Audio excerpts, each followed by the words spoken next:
2 Corinthians 10 tells us the essence of the warfare here. For the weapons of our warfare are not carnal, they are not tangible, they are not material, but they are mighty in God for pulling down strongholds. And this strongholds is not up there in the sky, in the heavenly somewhere. All right, this strongholds is in our mind. The next verse, casting down arguments and every high thing that exalts itself against the knowledge of God, bringing every thought into captivity to the obedience of Christ. In other words, what is the obedience of Christ? By one man's obedience. All of us were made righteous. Now, the essence of warfare is this.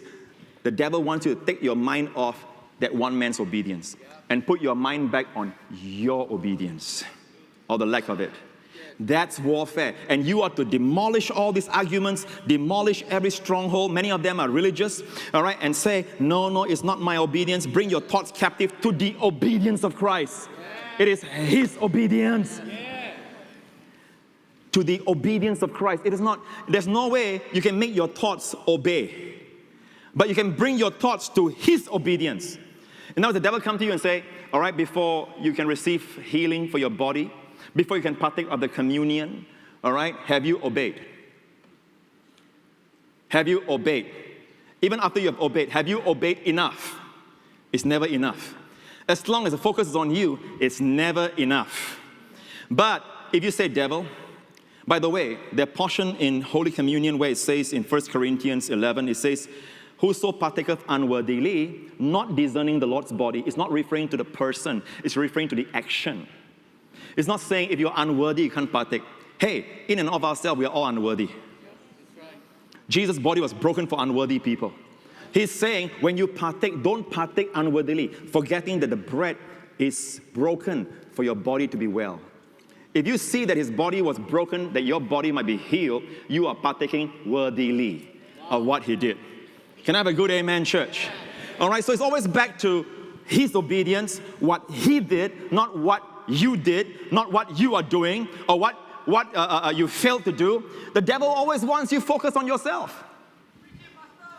And he has this, I call it, the devil is so subtle. He doesn't come in a red underwear. You know that, okay? That is Superman. The red underwear is a different guy, okay? The devil comes to you in a subtle way. He plays mind games. He comes to your mind and he puts the personal pronoun in your mind. He doesn't say, all right, you are a loser. He says, I'm a loser. He put the thought down there. Then you have the thought, I'm a loser. I always have the bad breaks. I'm useless. I'm hopeless. I'm unlucky.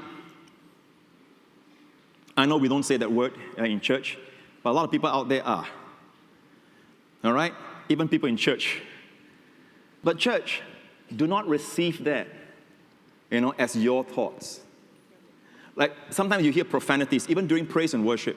Don't put up your hands. You can hear profanities and blasphemous thoughts even coming to your mind.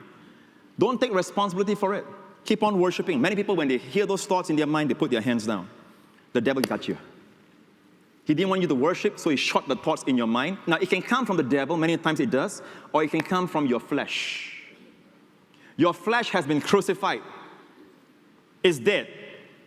Okay, but you can still hear the flesh, all right, like the ringing of the bell of a church, for example. It rings for 50 times, but when it stops, you still hear the ringing. The flesh is crucified, but the lifestyle of it is still there. It will shoot bad thoughts, profanities, blasphemies in your mind. Or the devil put those thoughts in your mind, and if you accept it, you go down in a downward spiral. Church, I'm here to announce to you the good news. You're not righteous by your performance. You are righteous by what Jesus has done. And obedience to the faith is not this legalistic obedience of the law, all right, that many people are trying to bring back. Obedience to the faith means right believing. To the faith. Believe right, and you will live right. Amen. Believe right, and you will live right. We have had an abundance of sermons on right living, character, right living. And you know what? There's very little right living. Not because people are bad. It's because they do not know what else to do, because their belief system has not been changed.